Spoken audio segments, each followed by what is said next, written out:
You know, one of the best things about me getting an apprenticeship at Holmes Haringey as an electrical apprentice, besides learning how to rewire houses and becoming an electrician and learning a skill and a trade that can serve me outside of work, i.e., build up my own clientele and do my own private jobs on the side after hours and on the weekend.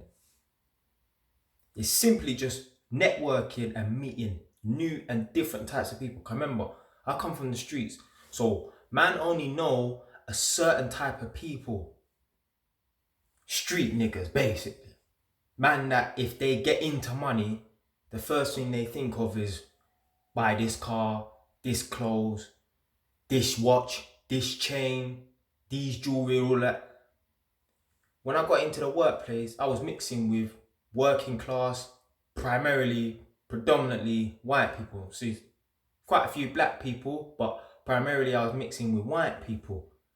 And I'm meeting man who's like 8 years older than me. So at the time I was like 19, 20. I'm meeting man who's 27, 28, 29. And he's telling me 9 years ago, 8 years ago, when I was 21, I bought my first house with my wife.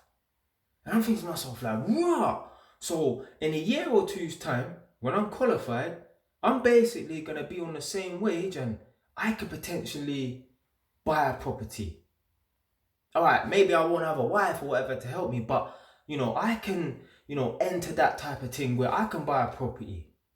When I was on the street, man weren't talking like that. All right, there's an odd one or two man that talk about, oh, yeah, I'm going to buy a property and that. And when I look back on it now, them man, they ain't got no property.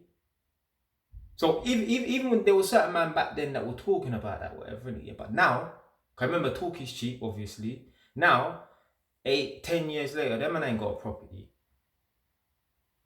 So I'm mixing with these man, and they're breaking down like how to buy a property and the process that they went through and that. And I'm intrigued and I'm inspired because I always wanted to buy a property and that. And then when I hear and I watch interviews, like I saw an interview today, where a man was talking about certain man getting money, and the first thing they do is they want to spend over 30 grand. 30 grand, on a fucking watch. That, yeah, it might appreciate a little bit. But is it going to appreciate more than a house?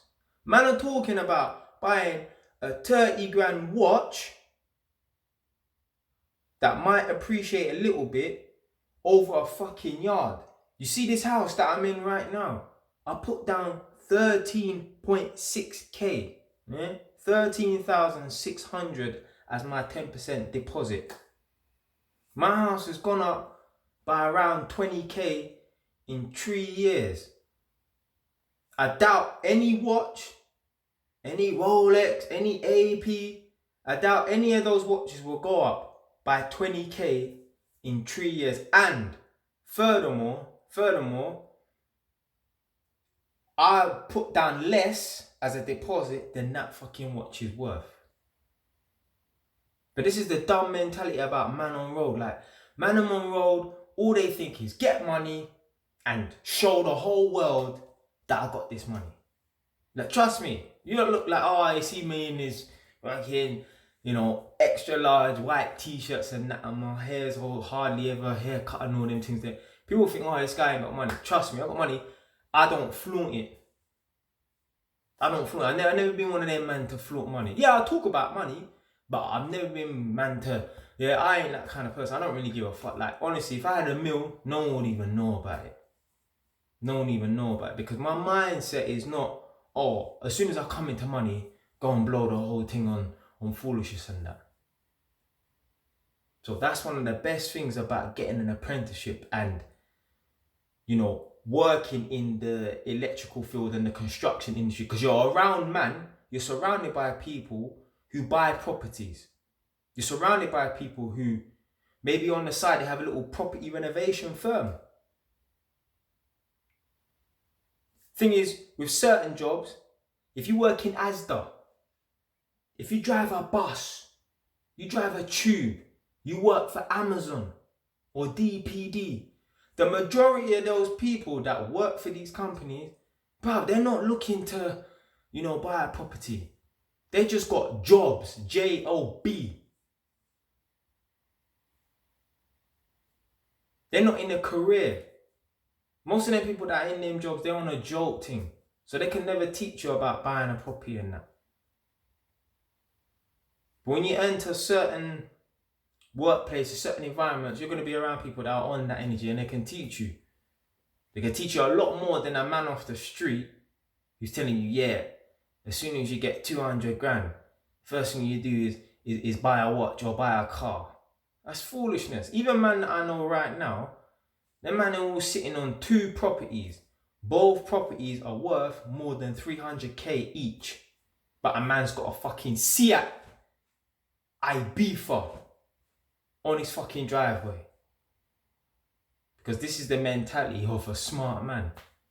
Them man there, when they get older, they're gonna have money behind them. Them man there that think, oh, as soon as I get some money, I'm gonna buy a fucking Rolex, or I'm gonna buy an AP, or I'm gonna buy this or buy that. Them man there, they started off broke and they're gonna die broke.